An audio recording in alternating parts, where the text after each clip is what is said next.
আসসালামু আলাইকুম। আজ আমি মিষ্টি কুমড়া শাক আর মসুরের ডাল দিয়ে ভীষণ মজার আর স্বাস্থ্যকর একটি রেসিপি আপনাদের সাথে শেয়ার করব। আমি আমার ছাদ বাগান থেকে কিছু মিষ্টি কুমড়া শাক নিয়েছি। শাকগুলো প্রথমে আঁশ ছাড়িয়ে ভালো করে কুটে বেছে নিচ্ছি। মিষ্টি কুমড়া শাকের এই রেসিপিটা কিন্তু সম্পূর্ণ ঘরোয়া একটি রেসিপি।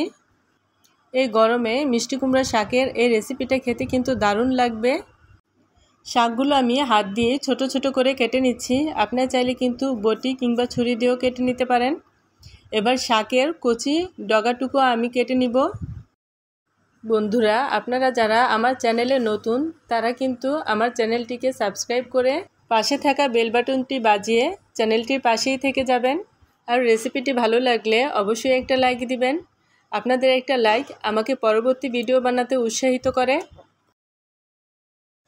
সবগুলো শাক আমি এরকম ছোট ছোট করে কেটে নিয়েছি। এবার শাকগুলোকে খুব ভালো করে বেশ কয়েকবার পানি পাল্টিয়ে ধুয়ে নিব। শাকগুলো কেটে ধুয়ে নেওয়ার পর চলে আসি মূল রান্নায়।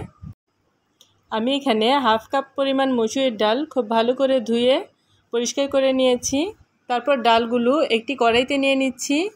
এবার এখানে দিচ্ছি পরিমাণ মতো লবণ, 1 চা চামচ ধনিয়ার গুঁড়া, হাফ চা চামচ হলুদের গুঁড়া, হাফ চা চামচ মরিচের গুঁড়া, হাফ চা চামচ ভাজা জিরার গুঁড়া আর হাফ চা চামচ করে দিব আদা রসুন বাটা। এবার খুবই সামান্য পরিমাণ সয়াবিন তেল দিয়ে মশলাগুলো আর ডাল একসাথে খুব ভালো করে কষিয়ে নিব। চুলার আঁচ মিডিয়ামে রেখে মশলাগুলো ডালের সাথে 2 মিনিটের মতো কষিয়ে নিয়েছি। মশলাগুলো কষানো হয়ে গেলে এখানে এবার পানি দিয়ে দিব। পানির পরিমাণটা আসলে আপনাদের উপর নির্ভর করবে। আপনারা যে যেমন গ্রেভি খেতে পছন্দ করবেন পানির পরিমাণটা সেরকমই দিবেন। পানির সাথে সব কিছু একটু নেড়েচেড়ে ভালো করে মিশিয়ে নেওয়ার পর 5-6টি কাঁচামরিচ ফালি করে কেটে দিয়ে দিব। তবে এখানে যে যেরকম ঝাল খেতে পছন্দ করেন ঝালের পরিমাণটা কিন্তু সেরকমই দিবেন। কাঁচামরিচে দেওয়ার পর এটি ঢাকনা দিয়ে ঢেকে দিব বলক আসার জন্যে। 3 মিনিট পর ঢাকনা তুলে দেখুন এ পর্যায়ে কিন্তু ডালের মধ্যে বলক চলে এসেছে। এবার সব কিছু আবারও একবার ভালো করে নেড়ে চেড়ে নিব। তারপর ঢাকনা দিয়ে ঢেকে দিব ডালগুলো সিদ্ধ হওয়ার জন্যে। 4 থেকে 5 মিনিট এভাবেই রান্না করে নিব। 5 মিনিট পর ঢাকনা তুলে এ পর্যায়ে ডালগুলো কিন্তু 80%-এর মতো সিদ্ধ হয়ে গেছে। এবার আবারও সব কিছু একটু নেড়ে চেড়ে নিচ্ছি। আর বাকি 20% কিন্তু শাকের সাথে সিদ্ধ হয়ে যাবে। এ পর্যায়ে আমাদের কেটে ধুয়ে রাখা শাকগুলো দিয়ে দিব।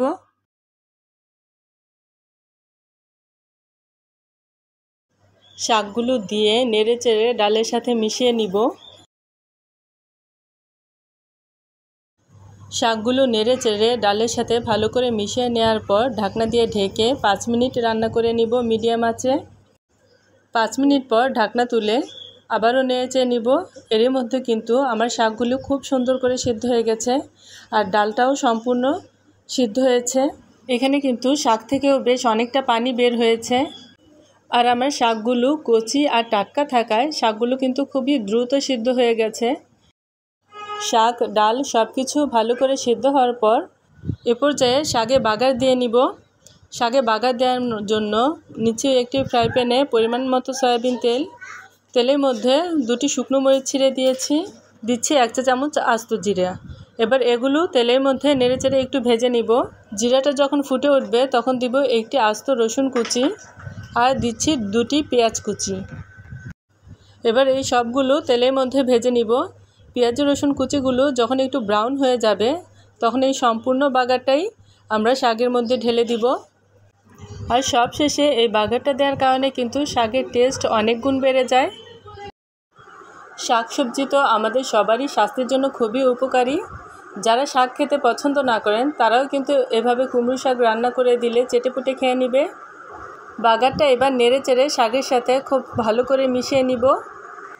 এ পর্যায়ে শাকটা কিন্তু পুরোপুরি হয়ে গেছে। এখন চুলা থেকে নামিয়ে গরম গরম পরিবেশন করব। আমি এই রেসিপিটা কুমড়ো শাক দিয়ে করেছি। আপনারা চাইলে কিন্তু যে কোনো শাক দিয়ে এই রেসিপিটা তৈরি করতে পারেন। গরম গরম ভাতের সাথে কুমড়ো শাকের এই রেসিপিটা কিন্তু একদম জমে যাবে। আপনারা বাসায় একবার হলেও ট্রাই করতে পারেন। আশা করি আপনাদের কাছেও ভালো লাগবে। আবারও কোনো নতুন রেসিপি নিয়ে চলে আসব। সবাই ভালো থাকবেন। আল্লাহ হাফেজ।